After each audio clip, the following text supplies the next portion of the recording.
It's located in the fastest growing county in the Northeast, a community known for its natural beauty, profound history, and a great place to raise a family. If you're looking for a safe environment to raise a family or to retire in, Cape Vincent is the place for you.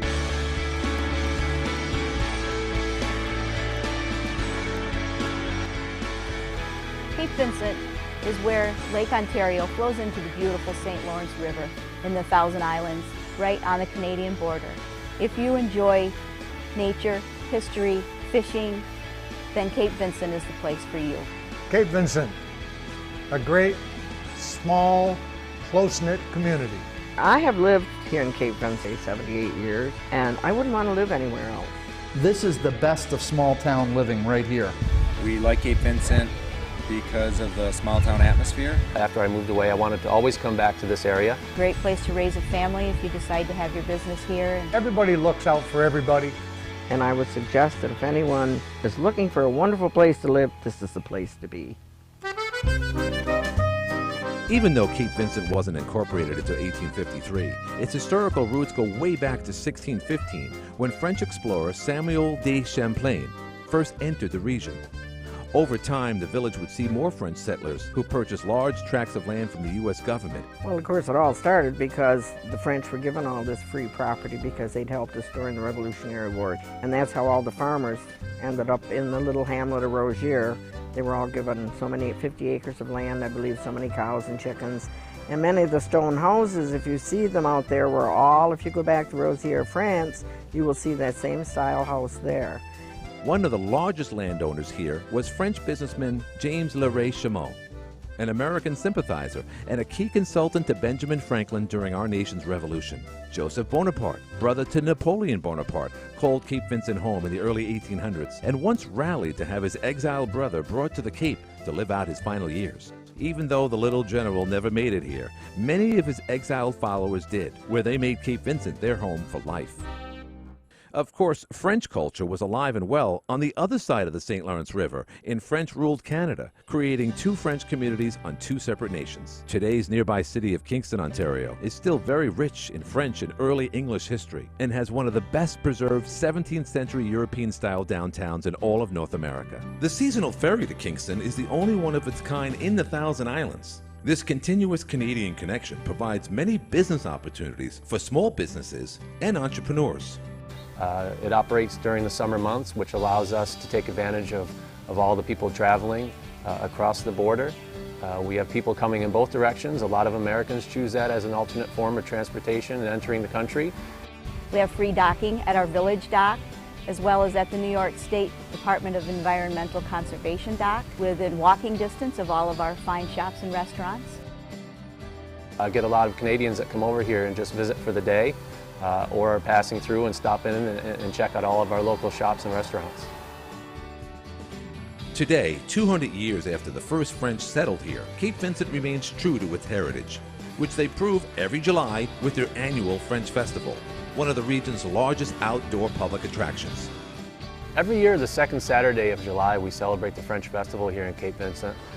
We celebrate every year with a big parade, fireworks celebration. Both crafters and vendors visit the area. We've been coming here since 1981. We love coming to the French Festival. A lot of people from Central New York come here. There's lots to see, lots to do. The French Festival annually brings in approximately 10,000 to 12,000 customers to our community for the weekend, which is fantastic for business.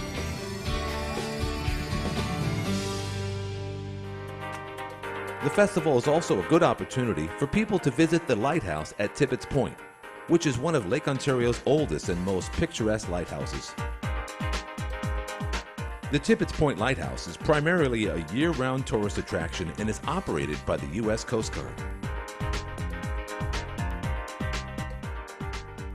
A village that preserves its culture and history is typically made up of dedicated people like James Mason, a Vietnam veteran and president of the local American Legion in Cape Vincent. If someone would want to move to Cape Vincent, you're going to be able to tell everybody is caring about their neighbors. If someone in this area gets sick, then the next thing you know, there's a benefit for them to pay for therapy or whatever it may be. and they're there to help. Cape Vincent has a proud fraternal community. This small town honors its veterans and fallen heroes. Cape Vincent has a very strong military heritage, very active American Legion organization, and the other organizations, Knights of Columbus, and then of course you have the Lions Club.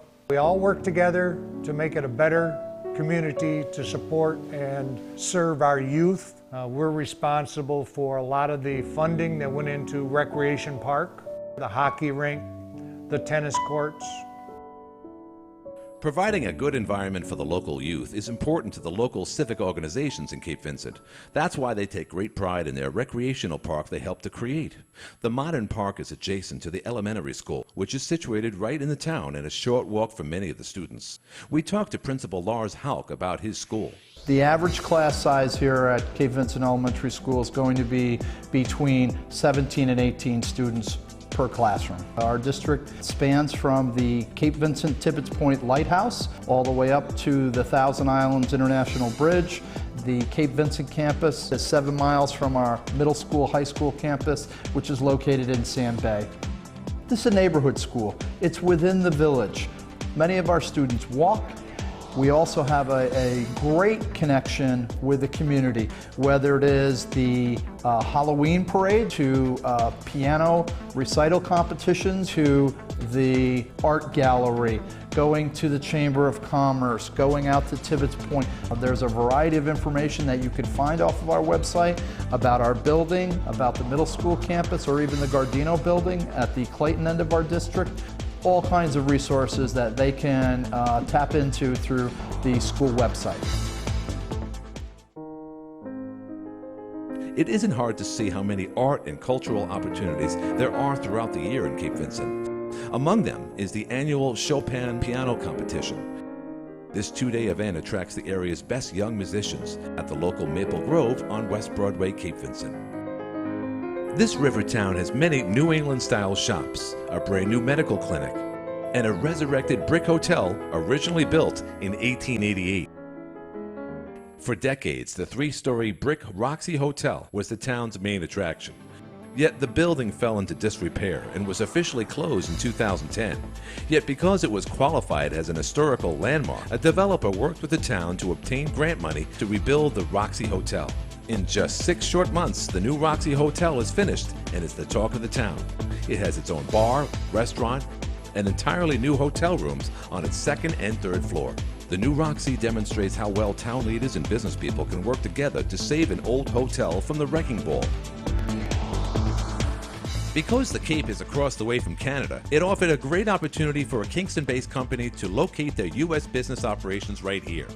Soon the operation from Meadowcraft Marine Company of Kingston will be complete, and the construction of high-tech emergency boats will be built right on the Cape Vincent shoreline. The Meadowcraft expansion demonstrates how proximity to Canada provides economic opportunities for New York State communities like Cape Vincent.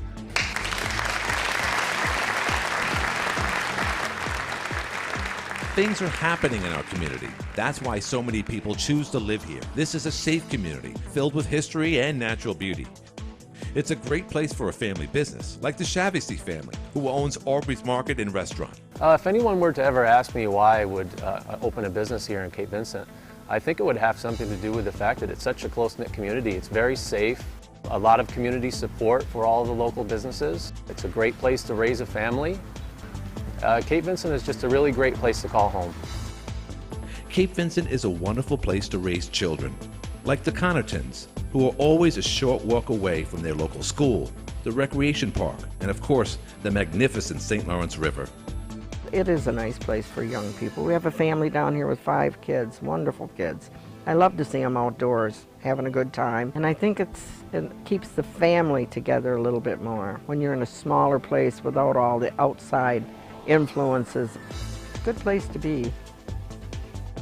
The Cape is also a great place to retire because it's an affordable community and close to medical facilities in town and in nearby Watertown. Whether you're looking to retire, raise a family, or start your own business, Cape Vincent is the place for you. Come to Cape Vincent and find out why many people believe this is truly a great place to live. Thanks for watching. We'll see you in the Cape real soon.